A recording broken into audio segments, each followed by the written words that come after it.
If you get sleepy watching my video, it's because I have the voice of an angel.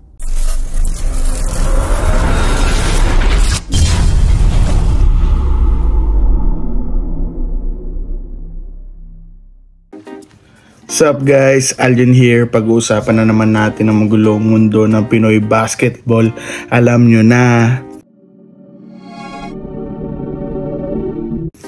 So pag-uusapan na naman natin ng mga tungkol sa trade rumor around Facebook and YouTube.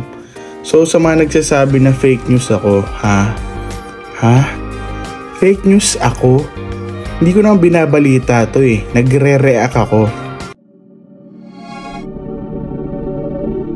This video is a reaction video sa mga trade rumors na mga nakikita ko sa Facebook, sa YouTube. Hindi ako yung source ha. Ang kulit nyo. Ulit. So ang first trade rumor for today's video is tungkol kay Cade Flores ng Northport Batang Pier na maganda nilalaro ngayon sa Northport. At mukhang pipitasin na ng SMC Group. Ang naro-rumor na matitrade for Cade Flores ay si Abu Tratter na Magnolia Hotshots. So makes sense tong trade na to for farming or for farming purposes ng SMC Group. Kasi nga hindi masyadong impact tong si Abu Tratter talaga sa Magnolia.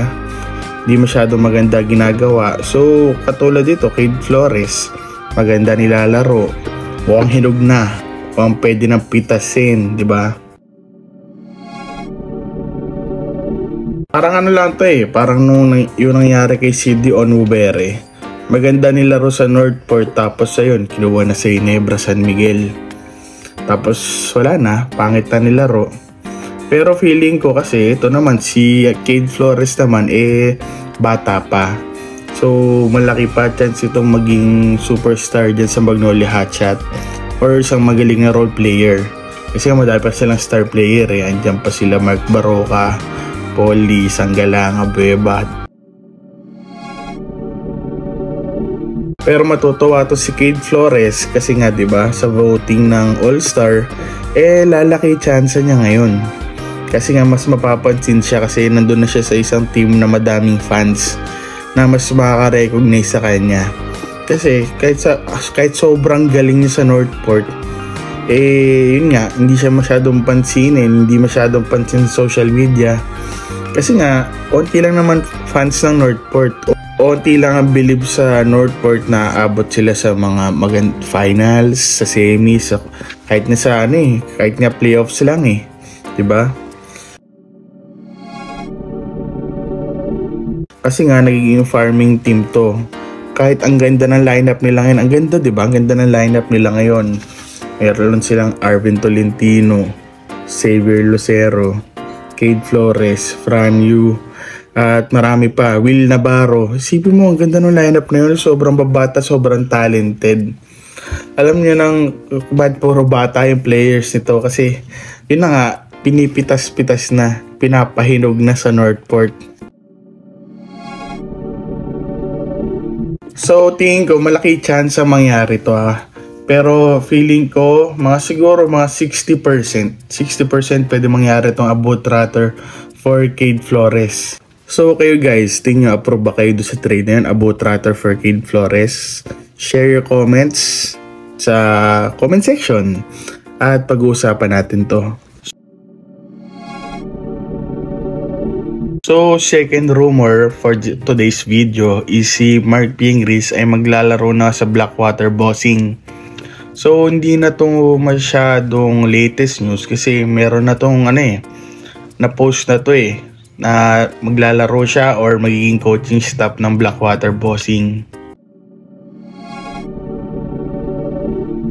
At dagdag sa news na yon, sa rumor na yon na si Marcus Blakely din ay kukunin nila. Para sa akin, masyadong OA na to. Feeling ko hindi mangyayari to. Kasi isipin mo, pwede yung Mark Pingris, pwede pa mangyari yun eh.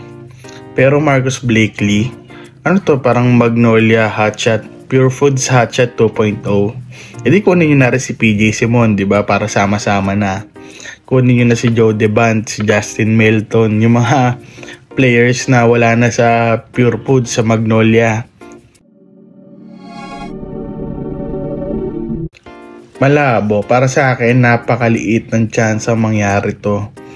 Kumbaga, ang nag-post nito is parang sobrang fan talaga ng Magnolia Hotshot ng Pure Foods San Miguel Coffee Mixer na feel di naman siguro hunghang o syunga-syunga tong Blackwater na kaya nilang i-recapture yung ginawa ng Blackwater boss ng Pure Foods na umabot sa Grand Slam ang Blackwater bossing.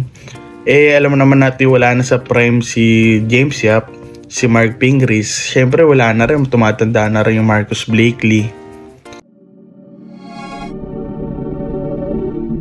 Maganda na lang doon is magiging mentor sila sa mga bata na players. Malaking tulong to sa team. Pero kung ako kasi kay Mark Pingris, kung kaya pa talaga niya, go maglaro siya. Pero kung mangyayari is konti lang magiging playing time niya dito, sayang naman, bigyan na niya opportunity do sa mga batang players na kailangan to. Kumbaga kailangan yung spot kasi nga sobrang liit lang ng PBA. Kumbaga ilan lang teams ang pwede makapasok dito. So kung mag-expansion team, diba, di okay. Pero kasi ngayon liit pa konti pa lang Ang dami nga players na wala na sa liga na kaya pa maglaro sa PBA. Sila Tolomia, Carl Brian Cruz, sila Prince Caperal. Ang dami pa nag-aagawan sa spot So kung ako sa kanya mag-coaching staff na lang muna siya. Pero kung ako siya naman buhay niya naman to. Kung kaya niya maglaro pa, go. Laro lang syempre. Sino ba naman ayaw makita si Mark Pingris maglaro ulit sa PBA, di ba? Pero matutuwa ba yung mga Magnolia fans na maglalaro siya sa Blackwater, hindi sa Pure Foods, hindi sa Magnolia Hotshots? So yun nga, opinion ko lang naman to guys. Kayo ba? Comment lang, share your thoughts sa comment section at pag-uusapan natin to guys. At yun na. Thank you for watching. Thank you for watching me. At buti sinatsagaan yung pakinggan ako kahit sabi nila nakakantok daw yung boses ko.